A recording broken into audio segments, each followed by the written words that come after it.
Hello everybody, this is Serpent, and in this video I will be showing you how to make this fairly decent mob farm. It's powered by pistons, slime block flying machines that go back and forth, sweeping the mobs off the cliff, and it's just drops them down, kills them with fall damage, and collects the drops with hoppers. Now, my chests here are actually overflowing. They can't keep up, mostly because I let this one overflow, and then this one hasn't been able to keep up since. But you can fix that if you put in a better collection system than I did. Now, it's as you can see, it's pretty well pumping out the drops, and that's because this world does not have caves or darkness or anything that could clog up the mob cap. So you can see that it has really good top rates, really good potential rates, but only if you do a proper job of lighting up the caves or building it somewhere that you don't need to. Also, you can see the Endermen there. Now, they're surviving because I built this this platform here too close to the drop, but if you build it far enough away, 44 blocks, you can farm Endermen as well as normal mobs because the roofs can be three blocks tall. You can also not if you want, and I'll show you how to do that as well. But I think that's about all I want to show you.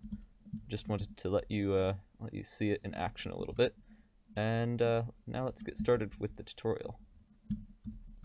So the first thing you want to do before you make this this farm is decide how far up you want it to be, or really just decide where you want your collection area to be, because it's going to be 40 blocks above the area that mobs are collected at, or the drops are.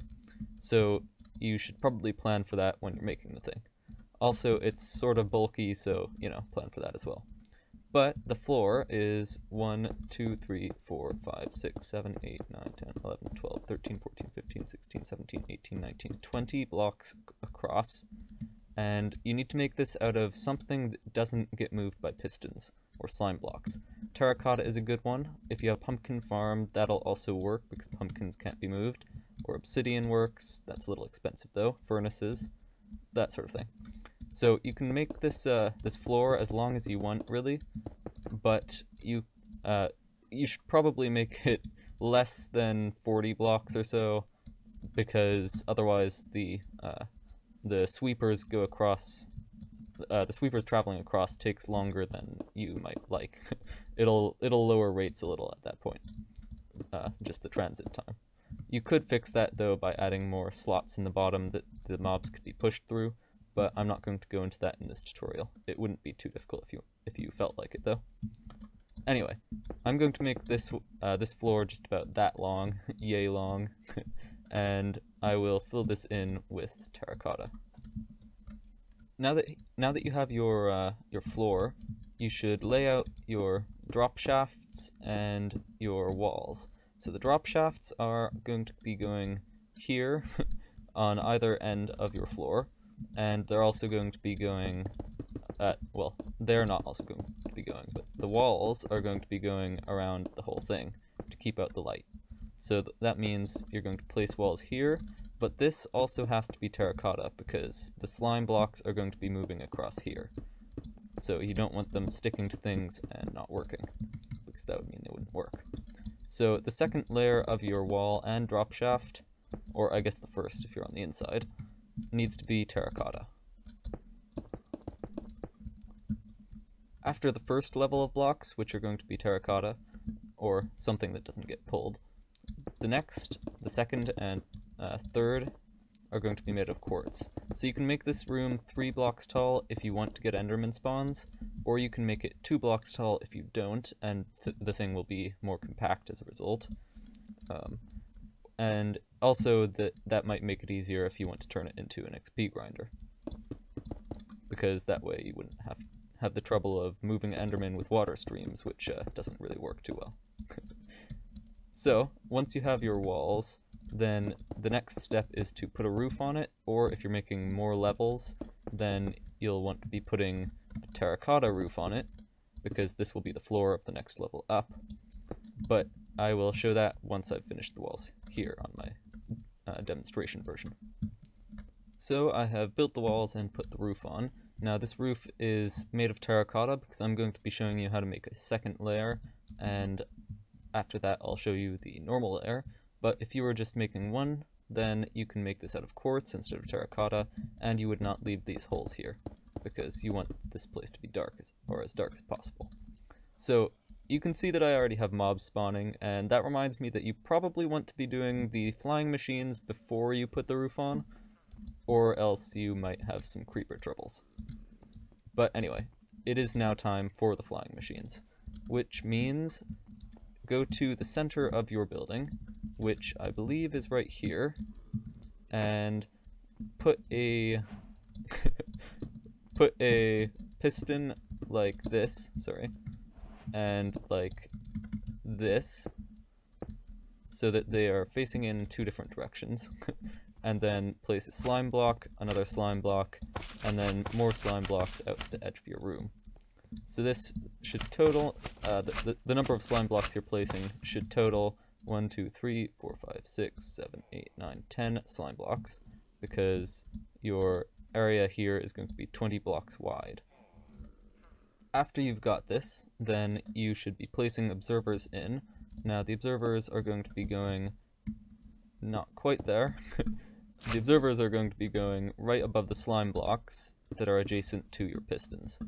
And that's going to mean right here and right here, if I can place them properly without falling down the hole. There we go. And this flying machine is actually already going to work. So you can see that if I do this, then it will head on over to the other side and sweep all the mobs off with it. Very nice. And now that it's at the other side, we can begin work on the sending it back mechanism. So, said sending it back mechanism will be composed of an observer sitting right here, facing into this previous observer right there, and it will then go up into a piston that's looking like this, facing that way. And on the back of this one, place three more observers, one on top of it, one on the back of that one, and then a repeater set to 4 ticks into the back of the piston. Do that on the other side, but let's, before we do this, send this flying machine over there, because that way we'll be able to see where we need to place this stuff. It'll just be easier. Very nice, sweeping along the mobs very nicely. Alright, so now we just need to do the exact same thing we just did, but over on this side. So that's 1, and then another 2, 3, and up on this one, sorry, into the back of that one, and another repeater set to 4 ticks into the back of a piston. So now if we give this thing an update, it should send itself on over to the other side and then be sent back. So let's see that in action really quickly.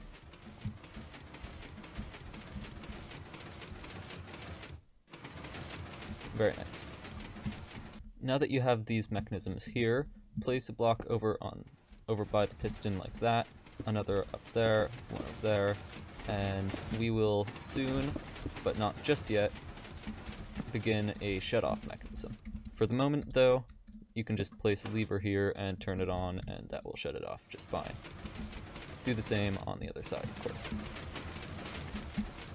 With a block there, block there, block there, redstone, repeater, and then you can just turn it off here. So if you were making only one level on this farm, then as I said before, the roof here would not have to be concrete, and you would pretty much be all done, because now the only thing left is to set up something to do with the mobs that keep dropping. But since I'm demonstrating how to make a 2-level farm, you will want to add another few blocks around the edge here, fill it up so that things can't get out, mainly spiders, and then the next level, which is going to be placed up here, is also going to have to be terracotta, because you don't want the slime blocks sticking to it. So you need to make that, and then the rest of the walls are pretty much just the same as they were before, up until the next level like this. And that's 3 blocks, and then since this is the final one, I'll be making my roof out of quartz, and I will place it roughly like that. I'll show you a bit more once I've done some. So I have now done that, with the walls done, the roof done, and I will just show you quickly what that's like. You can see that the walls are 2 quartz blocks, 1 terracotta, just like the ones down here are. And the roof of this one is not terracotta because it's the final roof. And there's nothing going to be on top of it, so it doesn't have to be terracotta. Nothing's going to stick to it if it isn't. So if you were to make more levels on top of this, you would basically just stack them exactly the same way as we did here. Fairly straightforward generally. Just make the pits over the previous pits, and that's basically it really. So now that we have our two levels, it's time to make the second flying machine. Once again, you probably should have done this before putting the roof on. If I was in survival, I would be having a couple troubles here, but I am not in survival, so let's get started on that. So with this machine, you're just going to be making it exactly the same way as you did the one down there. So that's a couple pistons, one facing like that, one facing like that. On their faces, put some slime blocks across just like that, and just like that. If I can place right.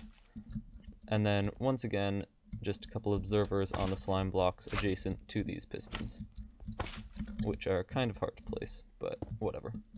One like this, both of them will be facing up, and another one like this. And that flying machine will now work. So behind the flying machine, once again, you're going to be placing one of these send the thingy back mechanisms, one of the returners, and that means a piston, like I placed there, an observer below it, another one, and another one, up, across, into a repeater, into the piston. So you can just send this across right now, like that. And when it gets to the other side, we can build the next one. Nice. So, the next one is exactly the same as the previous one, once again. So that's a piston facing the right way, a piston, and an observer right below it, another couple observers out, one up, one back, and a repeater into the piston. You can fill in those holes now. The next thing you'll want to make is the shutoff mechanism. And the way you do that is with these little thingies that we've been putting together here. And you need to take the input into the piston there, and then run it 1, 2, 3, 4, 5.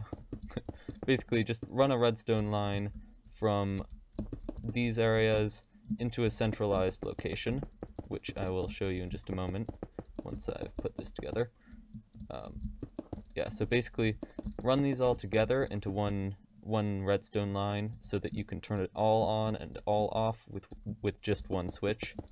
And once you've done that, then you can put some redstone on it, make sure that the redstone leads to these shut-off mechanisms, and then you'll have a universal switch, which I will show you how to put together in just a moment once I've put these all on and the redstone on them as well.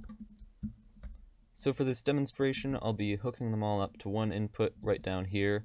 You can have this anywhere you want, really, it doesn't matter, just as long as all your inputs, all your redstone lines here can be powered by it. So over here, I'll just demonstrate connection of this one, say. So we've already placed this repeater, the block, and the redstone here. So you need 1, 2, 3, 4, 5, 6, 7, 8, 9, 10, 11, 12, 13, 14, 15, and that's as far as the redstone's going to go. So at that point, you need a block and another repeater, and then you can go another 15 blocks. 9, 10, 11, 12, 13, 14, 15, and another repeater,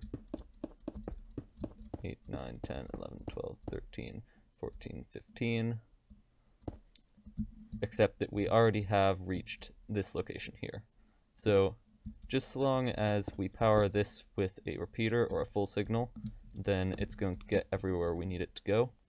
And that means that we can start from this lever and go up 1, 2 with a nice staircase, 3, 4.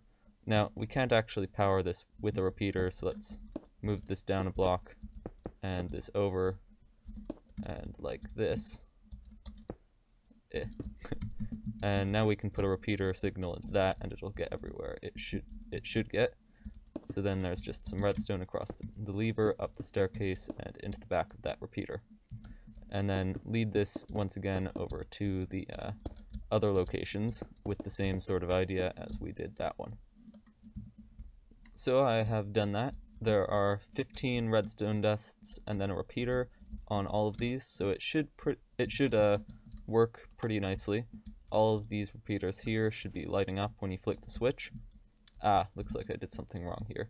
Let's see. Aha, so this repeater here was one repeater, or one block too far away. And that should have almost fixed it. And that should have fixed it. Yes. So currently all the machines are off, and they aren't moving. But if we want to make them so that the lever pulling it turns the farm on, then you need to turn this off, and then you can put a torch on, and then you can turn it off. If you do that too quickly, as in if this is on and then you place the torch, it'll send a rather nasty one-tick pulse through the whole thing, and that'll stick up your slime machines, and you'll have to rebuild them. So that's something to be careful of. So with that done, you just need to head over to your return mechanisms and place a couple blocks here. This will cut out the light that is currently getting in through the piston and make it so that mobs can spawn everywhere on your platforms. So that's just a couple blocks like this, with one above the piston and another 3. This one above the piston is already done on this level, so you don't have to replace it. And that should be blocking out all the light. So if we go into our system, then up here where we are closest to this piston, you can see that the light level, which is here, is 6, and it only climbs to 7 when we get to the very closest position to that piston. And 7 is not high enough to not spawn mobs. So the next thing you'll be doing is probably making a drop shaft here and here. This is going to depend slightly on what you want to do with your mobs. More or less, they'll just be they'll just fall down onto the ground, and you can see we're already getting some pretty good drops. But if you want to do something special with them, then you may want a drop shaft or whatnot. And even if you don't, then you're probably going to be wanting some sun blockers on the sides here, and that'll make sure that once again the light level does not climb high enough to stop mobs from spawning. So in order to do that, you'll be making just a little bit of a sheath down here. I will show you how to do this in just a moment. You just need to extend this thing a couple blocks down. You can see that now that we've done that, we're at light level 8. I think it previously was 9. And if we bring it down another block, then we should be at 7. Yeah. And 7, once again, is the light level we need in order for mobs to spawn. So there's that sheath that I was just talking about that blocks out the light, the sun shield, if you will. It goes down 2 blocks from the floor here, and then an extra block down in the corner here. And that extra block is in order to protect this one here from light that sneaks up through this corner. So inside it looks like this. Once again, just 2 blocks down most of the place, and that'll block out all the light that you have to worry about. So go ahead and build that on the other side as well. Now that you have your sun shield set up and your wiring as well, you can head down to the location that you plan on putting your floor. This should be about 43 or 44 blocks rather from the lowest platform if you have Enderman spawns, because that way the Enderman will die from the fall. Otherwise, you can make it maybe 35 or 40 blocks, but you should still make it fairly tall because sometimes mobs spawn with armor that has feather falling and protection, and that'll lower the fall damage they take. So I would say about 44 blocks is a pretty good distance just in general as well.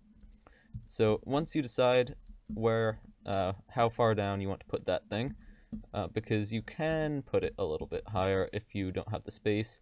Maybe you should put some iron golems in the vicinity of the collection area to finish off the ones that survived the fall. But anyway, once you find where you want to put it, head down to your bottom corner and give it a marker, and likewise for the other side, because it'll be much easier to do everything if you know how far you have to put things over what area you're going to be collecting. Do that for the other side as well. Whoa, it's a lot of lag. So you can see now that I've put in a couple primitive collection systems into the bottom there. I'll show you them in just a moment, a little bit more detail. Firstly, I wanted to quickly note that you can see Endermen all over the place, and that's because I did not build this high enough. Because, as you probably know, as I said, Endermen require a 44 block drop in order to die, and this is not 44 blocks. So they're fairly close, but they aren't dead. So you should make sure that if you're making something of this sort that will spawn Endermen, you should make sure that you're dropping them far enough. Secondly, these primitive collection systems are losing a few drops on the top.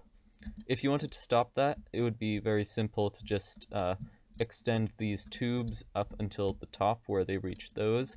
The mobs and the drops could then not escape the tubes, and that would fix things pretty nicely.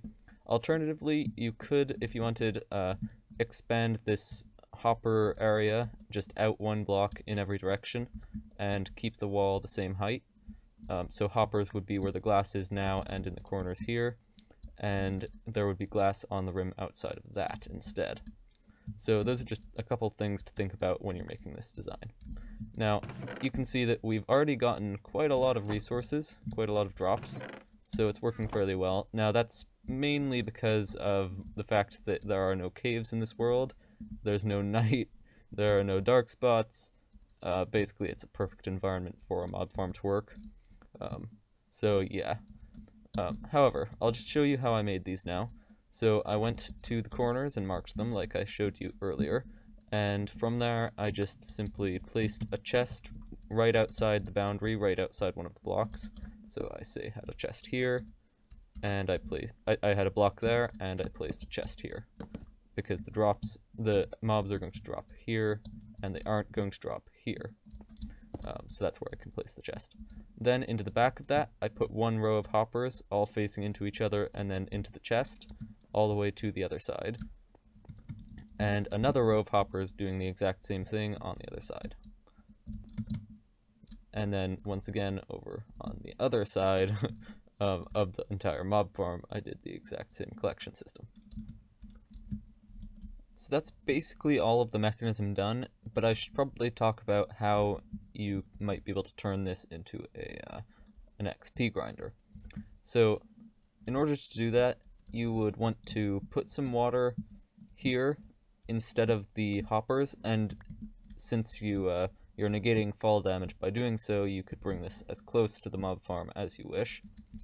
Too close and the location that you're standing might block spawns in the mob farm though, so that's something to keep in mind. If you're standing within 24 blocks of a spot, a mob cannot spawn there. But anyway, if you put water in the collection chambers instead of hoppers, then you can make the mobs flow into a centralized location, say here, using a design such as this for the water streams. Now, what this does is just pushes the mobs along, and the slabs let you push things that are not not more than 1 block tall, such as chickens or zombies, baby zombies, so your mob farm won't get stuck up with those if you use this design. Also, it works on spiders since it's too wide, and for the same slab reason. If I can push him into the hole. Yep, there we go. And of course, normal mobs as well. Works fine on them. There we go. Alright, so you could use that stream design to push the mobs into a centralized location off your collection platforms. If you drop them down a couple blocks into a hole like this, then they shouldn't get too clogged up, mainly because it's too wide and only the spiders would even have trouble with that. And then once you've got this, you can build a mob crusher, which there are several tutorials online of. Basically, they just shove blocks into the heads of things and hold them there until the monster takes enough suffocation damage that you can hit them in one hit kill them. So that would be something to put in your mob grinder. And then you can put hoppers down to collect the items, put them into a chest or something like that. But that's not really too much the focus of this tutorial, so I won't go into more depth than that. If you have questions, then you can post a comment or something, and I'll get to it eventually, probably. Pretty soon, actually. I can usually get to things pretty quickly. But anyway, hopefully you enjoyed this tutorial. Hopefully it was at least useful. That's going to be about it for today, because that's all I think I have to show. So, thank you for watching, and I shall see you in the next one. Take care. Bye-bye.